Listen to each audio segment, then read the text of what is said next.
Hello, everyone. I'm Annie Gibbins, and you're listening to Memoirs of Successful Women, the podcast where you get to hear candid conversations with fascinating women from around the globe who share aspects of their business and life journey, how they measure their success, and what they have learnt along the way.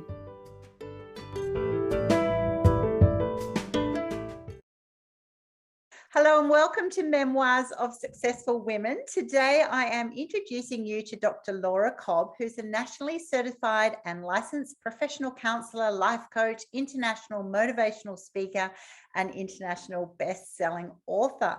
We're going to be talking about leveraging the power of your voice. And that's exactly the area that Linda specializes in. She's committed to empowering ambitious professional women like you with tools and strategies to prevent self-sabotage so that you can courageously suit up and show up, and then you can then step up and speak up to share your message, whether it's in the boardroom, conference room, classroom, bedroom, wherever you are. She's going to give you the tools in how you can become your best self in that way. So I look forward to hearing your story today. Welcome to the program, Laura. Thank you for having me. It's a pleasure to be here, and I'm excited to know you better and so that I can share my story to best serve your audience. Fantastic. Thank you so much. I'm fascinated by your story because it comes from a real driver of hardship, and I'd love you to tell the listeners the preface. You've gone on to get a PhD in child studies and you're an expert in the area of family studies, but I know that's driven out of a challenging, if we like, say, childhood. And so how about we start you sharing with, what was your childhood like and why has that become your passion, if you like, your power to make things better for women moving forward? My childhood, essentially, I felt like a leftover. I felt like I didn't fit in, only to the extent that my siblings, my sister and my brother, one brother bullied me viciously. My mom used the words, and my other brother bullied me in ways of which people don't talk about. And I often wondered, even into young adulthood and into where I was at about, I'd say maybe 7 years ago, excuse me, that I always wondered if they knew. And when I asked them when I was younger about my brother and my sister, the verbal and the physical bullying, is if they knew, why didn't they do anything? And if they didn't know, why weren't they around to do or say anything? And I often felt like I didn't have a voice. It felt like I was literally the redheaded stepchild, although I had braces and glasses and freckles and being called fat and ugly for years by my sister, who was the popular one and the cheerleader and the prom queen, and that I just felt kind of like a leftover, that I didn't have a space and I didn't know my place. So I had to find the grace to carve my own niche, so to speak, and that happened when I went to college. So like even in high school, I wasn't particularly an exceptional student. I was one such that I got by. Nobody actually knew what was going on. I would come home from school and I would come home from even the night out from during the week with my friends, and nobody asked how I was. I would go into my bedroom and I would cry, and I would wonder, why was I crying? Why was I so upset and unhappy? And I wasn't necessarily alone, but just so deeply lonely.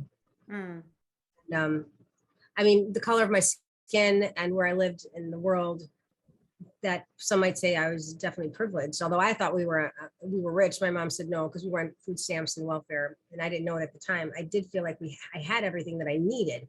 It's just the wanting. And as a child, I didn't know the difference between wanting and needing. I thought what I needed was what I wanted. Yes. And as I grew, I didn't find what I needed. I think there's so many people that are going to be resonating with exactly the essence of what you're sharing, that you just feel invisible. You feel invisible in this world of, but this is my family. Why don't people see me? Why don't they recognize me? And also, why don't they do that one simple thing of stepping out and asking, are you okay? Or show that they believe you, or show that they're interested in you. There's a fine line, isn't it, of just going through life and being okay, and then realizing, but what is that extra step? What is that one? And which doesn't seem like a big step, does it? No, it doesn't seem like a big step, although with a child, they only have a few years of reference. And as a young adult, you only have a certain more years of reference, but then the ego is still, it's all about myself. And yeah, just not sensing that I had a voice. There's a quote by Toni Morrison that resonates with me deeply. And she says, when your children walk in the room, do your eyes light up? And her point of reference is that parents or adults are concerned so much about the way that children look, and are their buttons buttoned, are their zippers zipped up, and are their shoes tied. I didn't necessarily care about that. I just wanted to know whether or not they saw me when I walked into the room. Yeah. And I mean, I have 3 older biological siblings and 2 older step siblings, and being the youngest, that kind of like an afterthought. Although my sister told me as an adult, she said, and we discussed it, how I felt and how she felt about me growing up, is that I was a threat.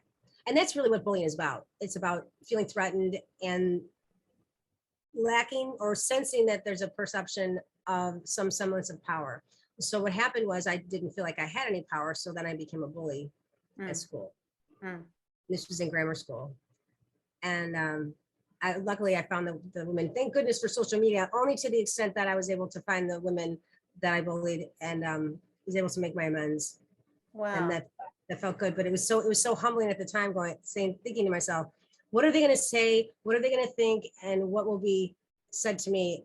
And in hindsight, it wasn't about that at all. It was about relieving myself of the burden of self. Yeah, exactly. Wow. Wow, what an opportunity to be able to make that amends. You know, I think that's an amazing thing to do. And I can imagine it's life-changing, because it just releases that burden of things that you may not have been proud of, right? Allows that. And even the things that I wasn't proud of, I was still sitting with so many things that it wasn't necessarily about the bully. It was just not feeling good in my skin, or feeling comfortable, that I was never enough. I wasn't the pretty one. I wasn't pretty enough. I wasn't smart enough. I was never smart enough. I wasn't rich enough. Actually, the money part didn't really come into play. It's a lot of what sits with me now, and it doesn't sit with me. A lot of the insight that I have now is based on the work of Brene Brown. And there's the difference between shame versus guilt. And so much of my life was sitting in shame.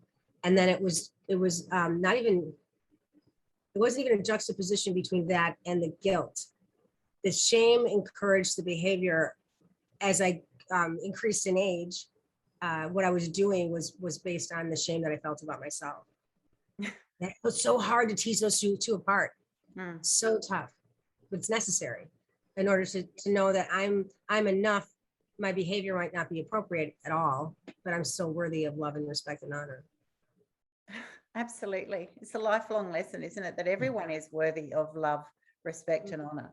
Everyone is enough just by being themselves. Everybody is, you know, beautiful enough, capable enough, smart enough. You know, look at you. You've gone on to be doing a PhD, and the language is still, you know, I wasn't smart. You obviously are. It's how you feel, and the damage of comparison, right? The damage of comparison and competition. That's what I'm hearing from you.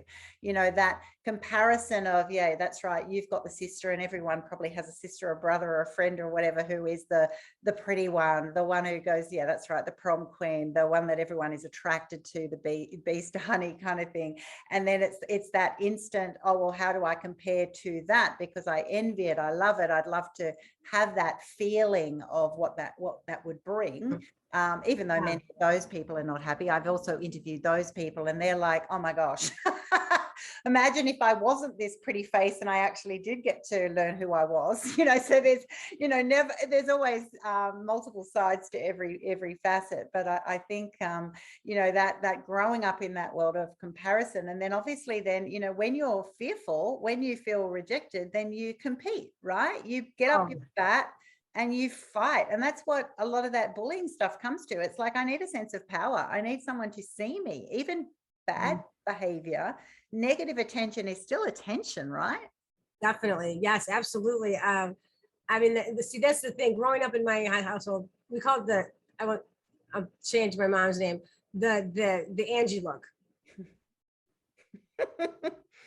So across that, I think the worst thing I ever said to my mother when I was growing up is, I can't wait to get out of this hole. Because my bedroom was in the basement.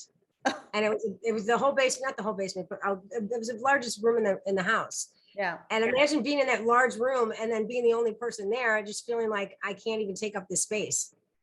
Wow. I'm like this small little thing, this small little person, and just feeling so insignificant. The Dalai Lama, I use a lot of quotes actually, and I give reference when it's due. The Dalai Lama says, if you think you don't make a difference, try sleeping with a mosquito. I mean, if that's not, I mean, thank Dalai Lama. It's so simple and so true. And it resonates that we all can make a difference in the world. And just one small look or one small look. Yeah. Can change someone's day, can change someone's life. Exactly. And it's being in that space where are we able to hold that place for someone where they know that they matter. Yeah. Not that what they do, we're human beings, we're not human doings. And I got wrapped up with that for about 30 years. I would say 25 good years. Yeah. Yeah.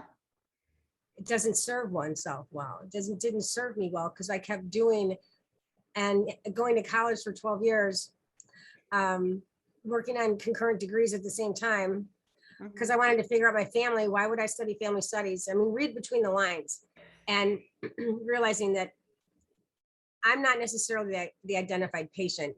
I'm the one who is identified only to the extent of, and I use this word very cautiously, the dysfunction in the family itself, because there's no functional family. Yeah. I saw a cartoon once. It was a big auditorium and there's two people in the audience and there's a big banner over the stage and it says the annual conference of functional families. There's no such, I mean. No, it's only the Brady Bunch. It's only the Right, Brady Bunch is a we grew up with, right? We grew up with Brady Bunch and across the world, you know, you're in the US, I'm in Australia. We all went, oh my gosh, imagine having a mum like that. Imagine having Alice doing all of our things. Imagine our siblings just being so lovely and supportive. I think I'll go for a walk outside. Yeah, the summer sun's calling. No, we're not singing joyful tunes with my siblings. We're fighting. We're pulling my hair. You're breathing on me. Stop breathing on me. That's not fun. So I mean, for example, this is a little bit before my time, but Leave It to Beaver. I don't know if you're. Yes, June Cleaver had a set designer. She wasn't making the meals. Yeah. And certainly wasn't saying yes word. So anyway, that's just for reference. It's only with experience. And there's education, there's schooling, the building, and then there's education, which is dictated by the legal system and the whole culture. And then there's knowledge, which comes out of having experiences in the world. And then there's wisdom, which comes from, and I very few people that I know, I look at, wow, that's sage. That's sage wisdom, that's sage advice. Although I don't like the word advice, it's an A word. Or the should word, don't should on me.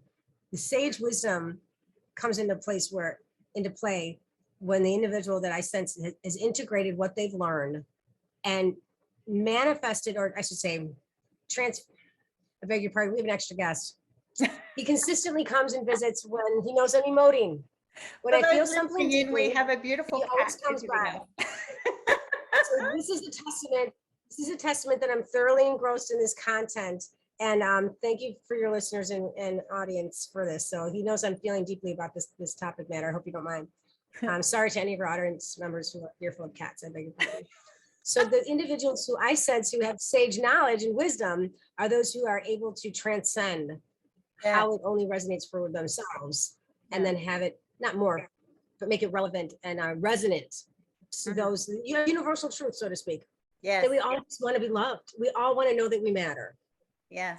I think that's when you meet those people, and I've had the pleasure of meeting many, you can just see the difference. The difference is they own their truth, and they have such confidence in their knowledge and understanding that has created true wisdom, that they go, oh, I'm in my own zone. I'm happy.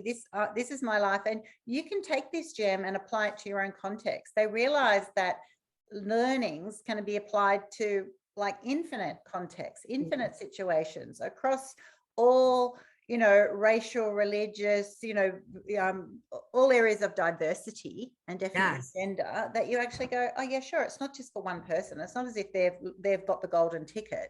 They've actually just got a gem that they go, yeah, this applies to my life, and it probably is going to apply to yours. But they don't compete with that. They don't go and say, you can't have it.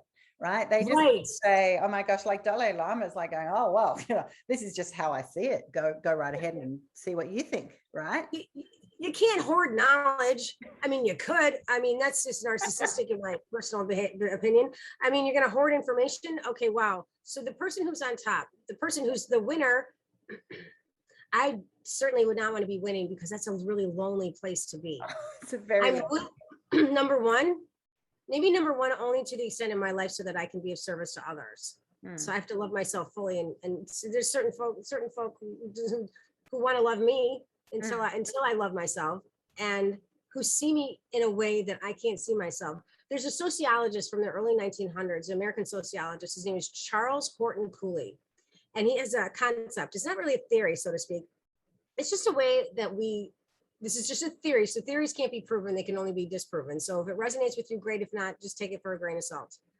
And it's said as follows: I am not what I think I am.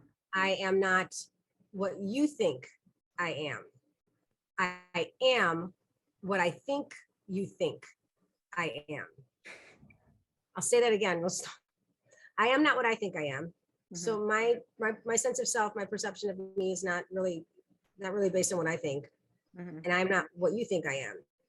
It's not really based on what you actually think of me. I am what I think you think I am. So essentially my sense of self is conceptualized, understood, and then projected into the world based on what I think, my perception of what you think of me, which could be totally skewed, which is really off filter. Is usually right. It's totally skewed, right? The amount of people, including myself, for those that I've coached, who actually have these incredible narratives of what they think someone thinks of them. And I'm like going, why? Like, have you tested it? What do you know about it? And also, who cares? Like, what? I know, right? Right. So you're actually saying by that thought that you're happy to let someone else's potential thoughts dictate your whole essence. Goosebumps. You are. Goosebumps. Seriously, you're dead straight on. Exactly. I mean, first of all, why am I going to let someone else's take up space in my brain? Because they're not even thinking about me. I'm thinking 8 billion other people are thinking about me. I don't think so. I mean, that's a little egomaniacal. Maybe I got one little fur baby who's thinking about me. That's enough for today. And that's all I got. That's fine. And at the same time, it is so little. It's not belittling. It's such a little place to be, to think that other people are actually thinking about me, because that gives them the power. I'm relinquishing my power over my sense of self. You made me feel this way. You made me do this. Really? I can't make her think I cannot make you think, do, or say, or anything. And in fact, to assume that you have that power over me, why make yourself so small? So claim your power. Claim your power in your life and live. I want people to be so full of themselves that they can't contain it, that it just overflows and nourishes others into their cup. It's the opposite, isn't it? I know, exactly. And all of it, I have experienced that, even when I did a podcast and when I started doing business and life coaching, people, you get some people who go, oh, well, what are people going to think about you? They'll think, who do you think you are? How do you have so much knowledge that you think yours is the best? What about other people? Couldn't they go to, there's always someone better. And you kind of, you can drown in this. You can get trolled when you're a public figure as well. And then you have to reach a stage and you go, which was what I got. And I went, I don't care. I don't have to be everyone's cup of tea. If they don't like me, just leave. Don't listen. Because once you let their perspective rule you, It's so limiting, isn't it? It's completely limiting. That's the thing. I mean, oh, and this is just, you're just dropping bombs on me. I'm like, you're dropping gems here. Like the mic's going off the charts. This is nuts, because, and not crazy nuts, amazing nuts. Because everything that years ago, I mean, just that the limiting beliefs that I had about what influence I had on the world, and the fact that people aren't thinking about me all day. And that's a scary place to be, also for someone who wants to be seen, for someone who's afraid to be seen in the world, only because I fear rejection. What if they say no? What if I show up and they say no? Yeah, exactly. What if you don't get the approval that you're looking for? So I'm afraid to show up, and then coming into, yes. And the judge, she sits, I call her Anna. She sits in the corner. She says, you're nothing. Who do you think you are? You're too big. And that we're socialized. I mean, we're trained that way. Be nice, especially with girls. Sugar and spice, everything nice. Go say you're sorry. Go say you're sorry. Cross your legs. Don't take up too much space, and certainly be quiet and demure. Lace it up there. So not feeling like you have a voice. How often do you hear to a little girl? And I'm not talking about what we think maybe, every day or maybe every week or something. It's inundated every hour. Go be strong. Look how strong you are, Laura. Wow, that showed a lot of courage. You're so brave. Big and Look at you, all brave. big girl. Yeah. You don't say that stuff to girls. You say it to boys. Yeah. And how fearful it is to take up space. I mean, you don't see a lot of women just like on the bench with their legs spread. You don't see that. No, you're saying you see them be seen but not heard, be pretty, be helpful, be kind, be caring, let some grotty uncle kiss you, just accept whatever, limit yourself so that other people feel more comfortable, so that you can serve them, and also you not just for yourself, which is not recognized, so that you can make your family be proud. Wow. Oh, my goosebumps again. That's how I lived. I was Dr. My family calls me Lori, Dr. Lori. Okay, that's what I've done. That's not who I am. And what did I do it for? Why did I do that?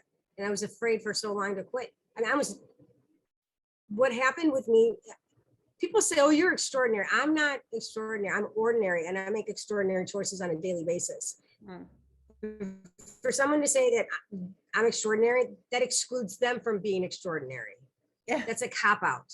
Exactly. To assume that I'm extraordinary, I'm extraordinary. That's the same spelling. It's the same exact word. The punctuation is a different place. So growing up, I was afraid. I was afraid to say, my brother is touching me in ways that they're not supposed to be. And do you know? And even as an adult going through rehab at an eating disorder clinic where I almost died, I was 5 pounds from death because I didn't want to take up space.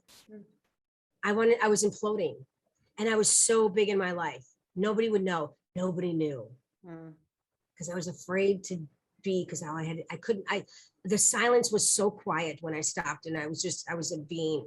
I couldn't be, I had to do. And I was always moving, because this, believe it or not, is faster than this, and this is faster than this. Yeah. So if I sit with this is like, what? And I know I talk fast, and I'm working on that always, every day.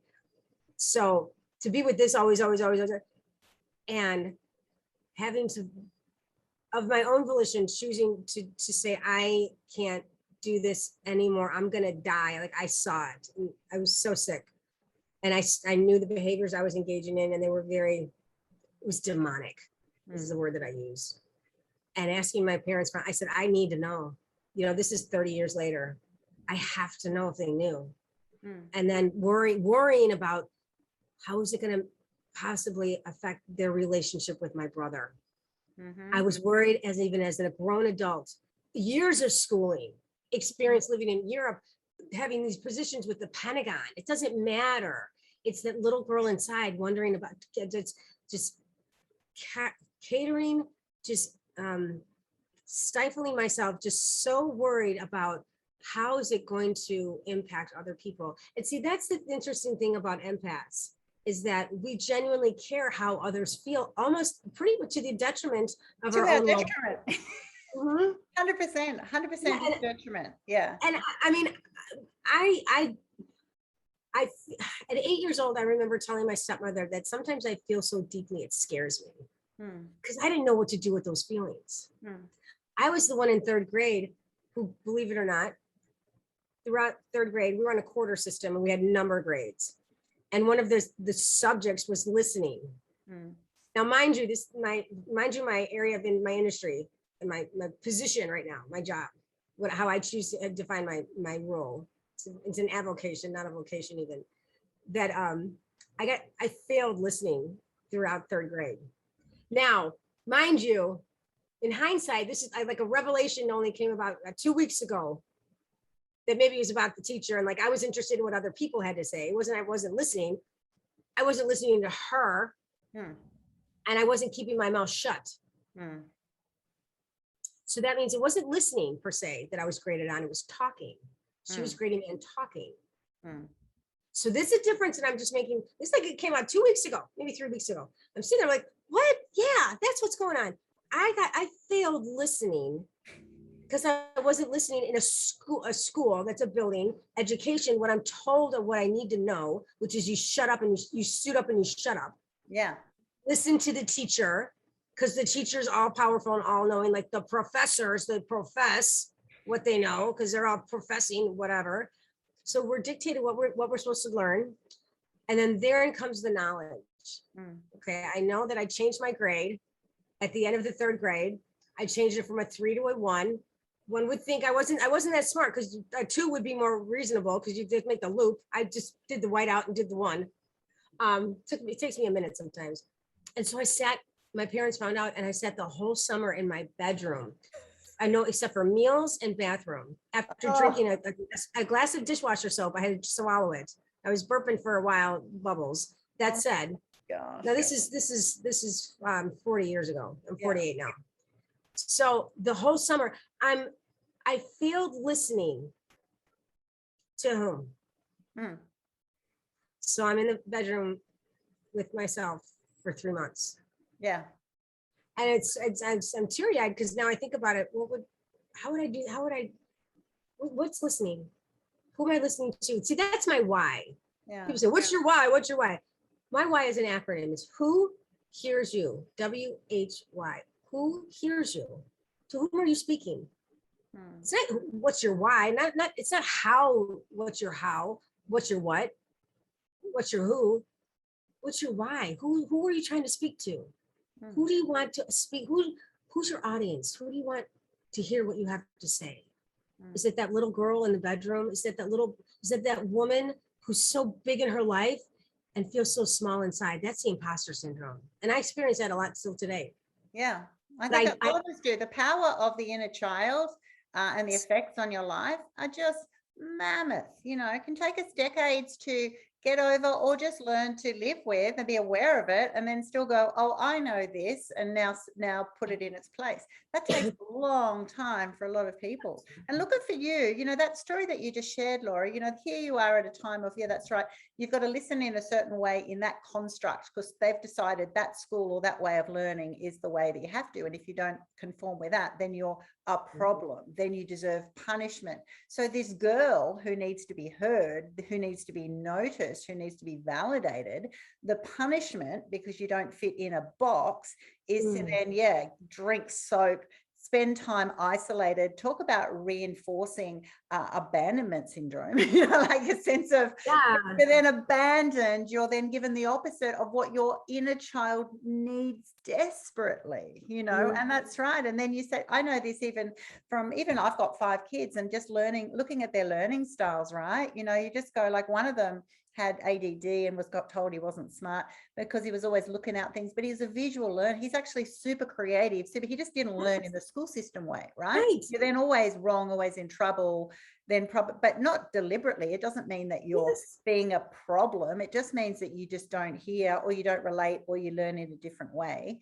And therefore, who's got the problem problem. for the system, because they've got Exactly. 30 kids in front of them and they just want you to learn in a certain way, right? And you know, Who's got the imagine if we were like that in business, and imagine if I was like that on boards that I sit on. You know, how does the gold happen with the diversity, with the breadth of, I love it when I've got people who are so random, but they put in these really unusual thoughts and you kind of go, yeah, like I get goosebumps again. You're dropping these, yes, the vision. I got goosebumps. Literally, I'm freezing. My cat's he's freaking out. The visionaries, the creatives. Yeah. Those are that bite me. He wants me to come the back to people who change the world. The people who change the world are not the 30 kids who are just doing exactly what the professors and being good.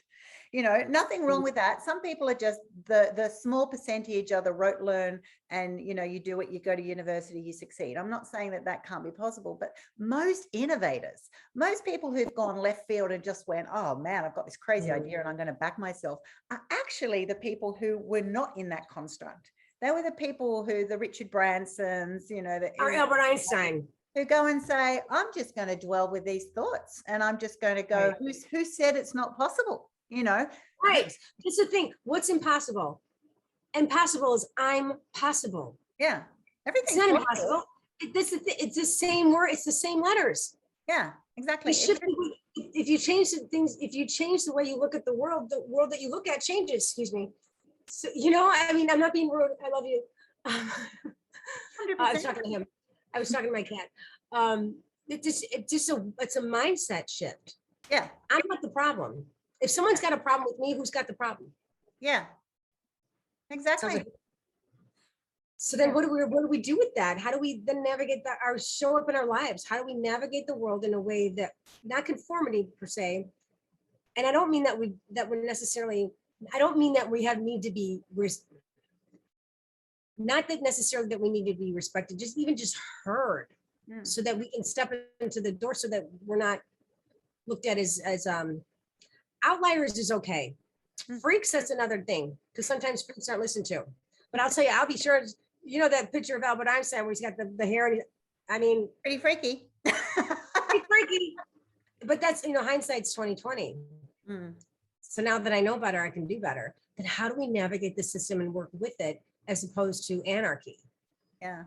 And I think for me, I try to be passionate about, you know, everyone has the opportunity to be their best self and to be who they were designed to be, born to be, think the way they do, be as creative as you want to be, you know, be interested in things. All you want to have is the opportunity to be heard and have a place at the table. Everyone doesn't have to agree with that, relate to that, own that. And if they don't, that's not also a problem. That just means that they're in a different area. You know, they've got different needs, as you want to respect them to own that space, right? It's incredible that is a revelation. You know, once you actually get to that stage and go, like, even if I'm in my zone and I'm just doing my thing, and all I want is the opportunity to be able to do that to the best of my ability and to have the biggest impact for myself and for the planet, and everything else. But all these other people, if it doesn't suit, that's okay. You know, we need to actually do that switch off of going, that's okay, but that doesn't have to limit me. I actually just, I'm okay with you not being okay with me or what I believe in. That's the difference, because that stops you from then, you know, then going, oh, okay, how do I have to conform to get their approval? You don't need everyone's approval, right? And the tricky thing is, for women who've had journeys like us, and those who know me I've had a similar journey in, you know, childhood abuse and things like that. It's the power of the family or the social norms, right? It's the power of you could do that, you know, you could do what Annie's saying or Laura's saying in, you know, in work or with certain friend circles or whatever. But what if it's family? You know, so that then changes everything, because then you're the bad one. You're the one who wrecks things. Like when you said, well, what will the parents think? Because you're still this girly inner child. I want to make sure that I don't upset the family system, and I don't want, how's that going to affect their relationship with an abuser?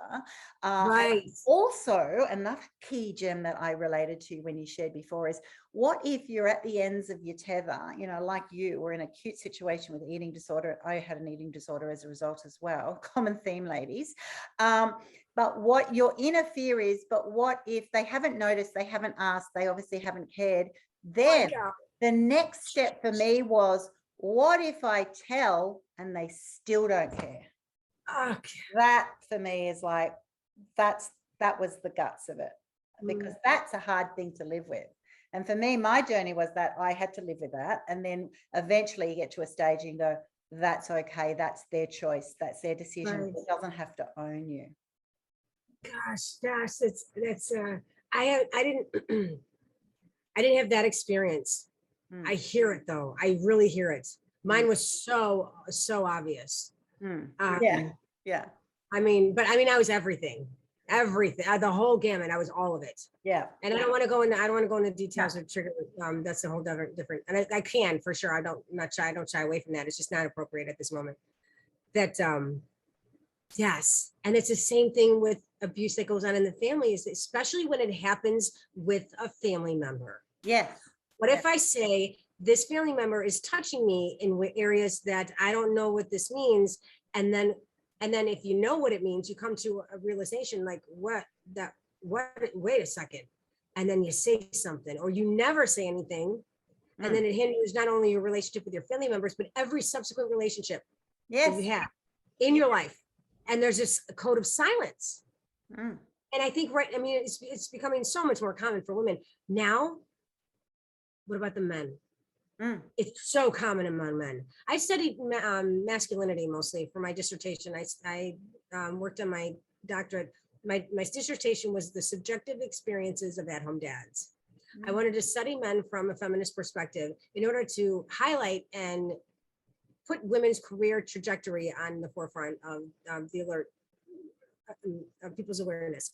And this is 20 years ago, only to the extent of, I'm not a big fan. I'm a feminist, but not a big fan of saying, you got to do this, man. You got to put women first. I'm not a big fan of that, because that doesn't work from my perspective. How about it's just a mind shift. It's just a shift. It's just a little like, honoring up and honoring up and allowing a platform for men to speak for alternative ways of being, where they take over. They don't turn. Those are not the words that I intended to use. We allow a space for men to engage in relationships and their space in the world, so that it is alternative, different than what's the norm. And that leaves open the space for women to then move forward in their career trajectory. Now, that's not to say that there isn't a bunch of navigation and communication and to go do with that. But then at the same time, what if a woman or a young girl wants to speak out and does something different? And the men who are coming forward now, I've been hearing I don't know if that's like because I'm putting my doctoral work from 20 years ago out there in the world, they're coming to me and they're saying, we're hurting. I need to talk about this now, because it's not just within the family, it's with the clergy, and it's the teachers, and it's the coaches, and there's so many, it's their colleagues. Yeah. Their coworkers. And the scary thing about it is that there's this pejorative, misogynistic verbiage that people use. You're a pussy. Are you going to cry now, you little girl? So then there's the connotation that anything is feminine is weak. And then any opportunity that men want to express their feminine side, and I don't mean to like they're different, they're exclusionary, more of a feminine presentation of themselves, that it's ridiculed and it's hindered. And interestingly enough, it's not just the men who do it to other men. Sometimes it's the women in their lives who do it because they're not showing up as the men that they expected them to be. Then men they cower back and they hold that in. And I don't want to make this necessarily, I know this is about women. At the same time, it is about women. It is about women. Where are we holding the men in our space? Are we honoring the men to show up for us in the same way that we want to be held? Yeah, exactly. If we want to emote, if we want to be respected, because I cry a lot, and I'm not afraid of that anymore. I love my feelings. I lean into them. I don't shy away from them. I'm like, people are like, oh, don't cry. I need to cry right now, because I know that when I lean into it, I'll get through it. It doesn't scare me, because it does not kill me. Feelings are not fact. They're just feelings. They don't define me. Only to the extent that I know that I can emote and be okay and love so much more thoroughly, because I know my crying out of pain and hurt and fear is indicative of how deeply I love and live and laugh. So anyway, got a little tangent there. If we hold space for everyone, then we hold space for everyone. If we hold space for no one, and we sit in fear and silence, then who's going to listen when we stand and speak? Yeah. 100%. 100%. So you as a feminist leader in this space, how do you encourage those who are all about women's empowerment and progressing their cause to be, you know, to show up, to step up, to stand out, to own their own space? How do you encourage them to take those next steps, inclusive of the men in this world? The only way I know how, and as hopefully as part of this conversation, that I know a little bit about a lot, and I know a lot about a very little bit. So the only way that I know a lot about is in the very small life that I have, in that be a voice for those. I mean, now granted, there are a lot of women who I know that say you can't speak about men, or it's not okay to speak about men, that we're feminists and we have to stay within our own femaleness. For me, that's not inclusionary. No, it's just anti-male. It's just I'm not world. It's kind of like, well, that's anti-male. That's not feminism. Feminism is about equality and working together with our unique differences and complementary sort of traits, if you like. If I'm anti-male, then I'm anti half the population of the world. I got here. How am I possibly going to? We don't need men to live. We know well, eventually over time, then the population eventually is not going to, I'm not in my lifetime, but eventually. And so how is that inclusionary? How is it inclusive? How am I respecting diversity? Yeah. Where's the balance? Yeah. So there's a movement, I don't know to what extent in Australia, there's a huge movement in the United States now about diversity and inclusion. Okay. Yeah. So we need to encourage and incorporate those who are not of the same skin color, who has been in the majority, the powerful. That I mean, I that's one other conversation. That I need and want to have men in my life. Yeah. I have a masculine sexual orientation. I'm very assertive. I try as well as I can not to be aggressive. You hurt my family member, I'm coming after the jugular. You hurt someone I care about, it's going to be right here at the same time. And that's masculine. That's me presenting there's aggression there. So I own that. At the same time, I'm the first one to be, if someone's, my little, you know, come on. So that's the thing. People, this masculine and feminine, it's a continuum. Exactly. So step into your continuum. Step into it's not polar opposites. It's not me against you. It's not us against them. It's exactly. It's called a war. It's called universe. One verse song. Universe, one song. Wow. We're in harmony together. 100%. And if someone is fighting, think about if they're fighting you. I got this cat here. I just love this so much.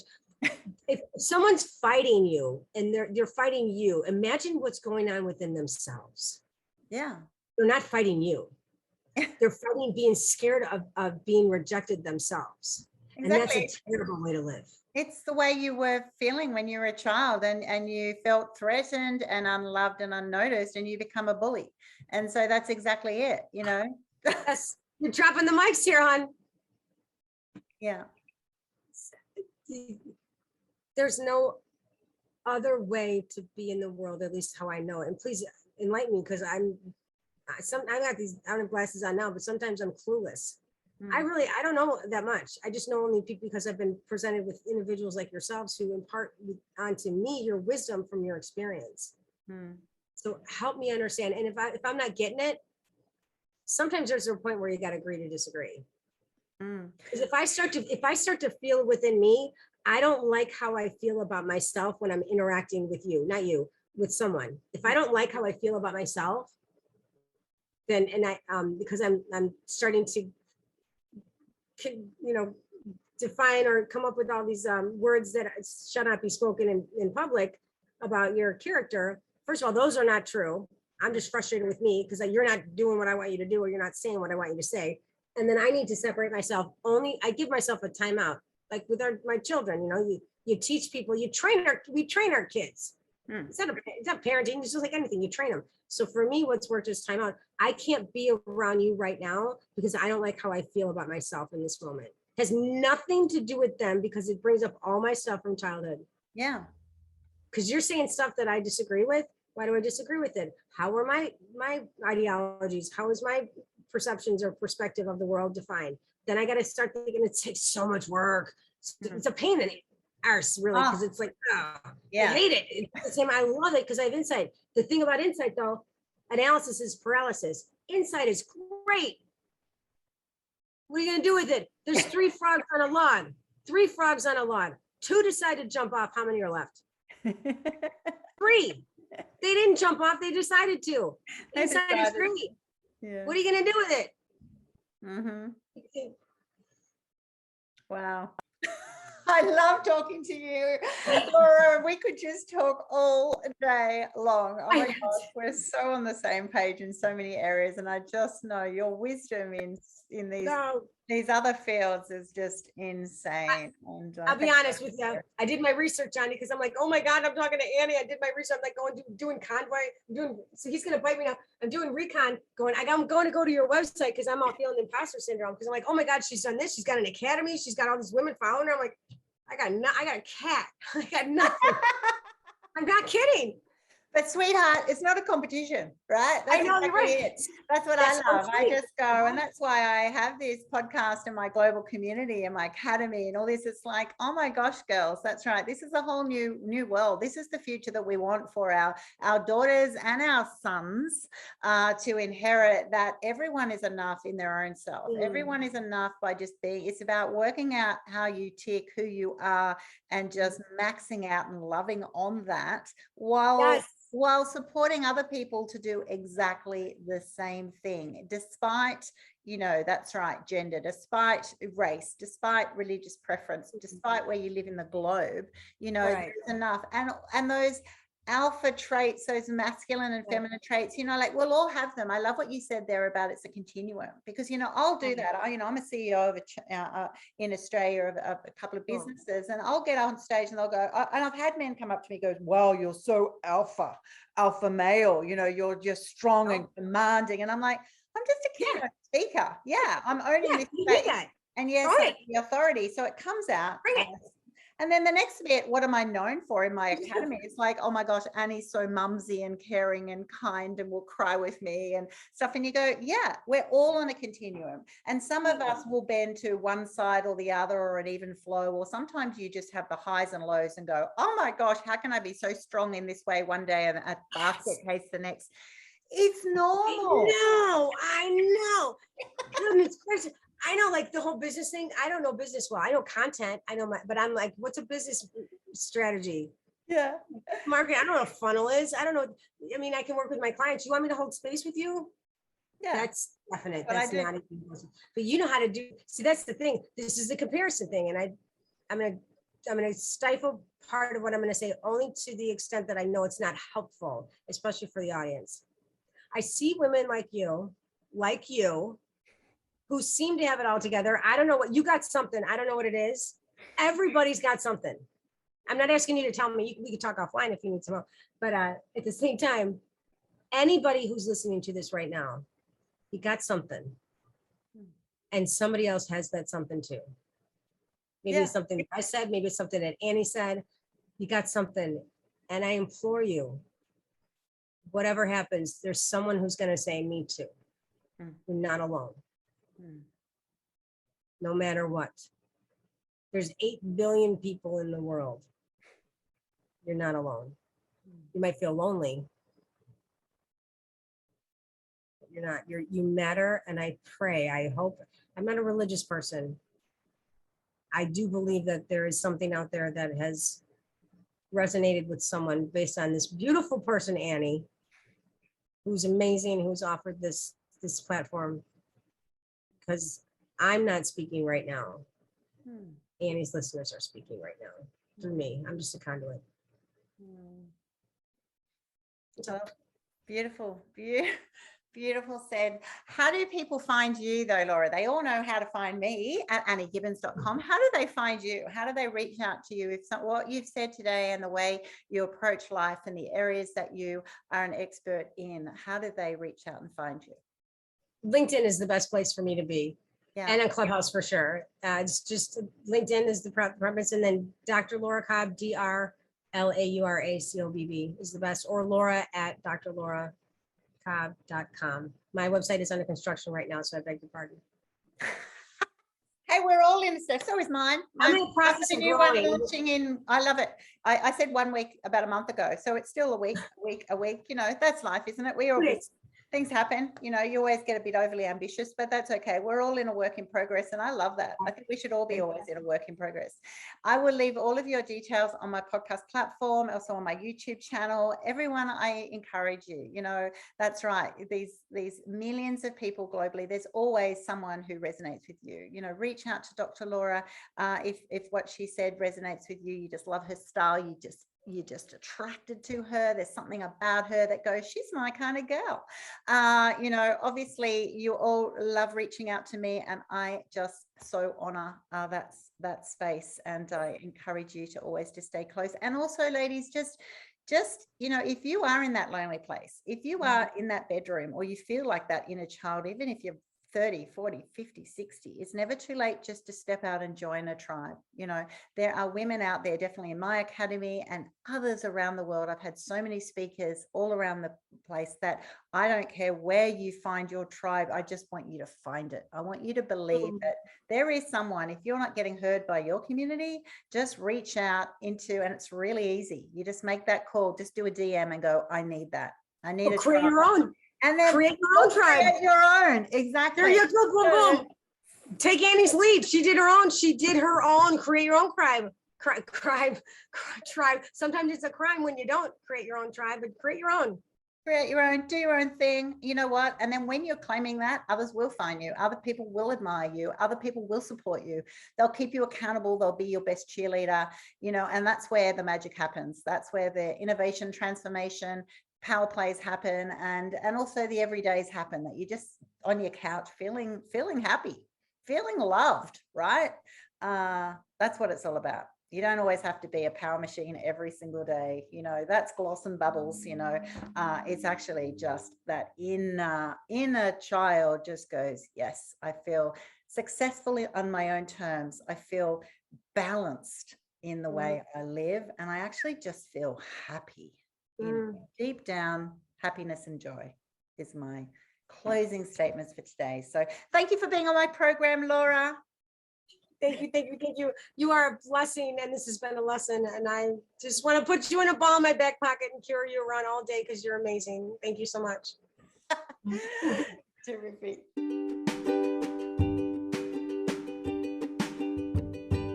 Thanks so much for listening to this episode of Memoirs of Successful Women. You can find me at anniegibbins.com, where you can download my free resources, get connected on social, and check out my online magic transformation program. If you love this show, feel free to subscribe to future episodes, and of course, share it with your friends. I'll see you again soon, and until then, happy podcasting.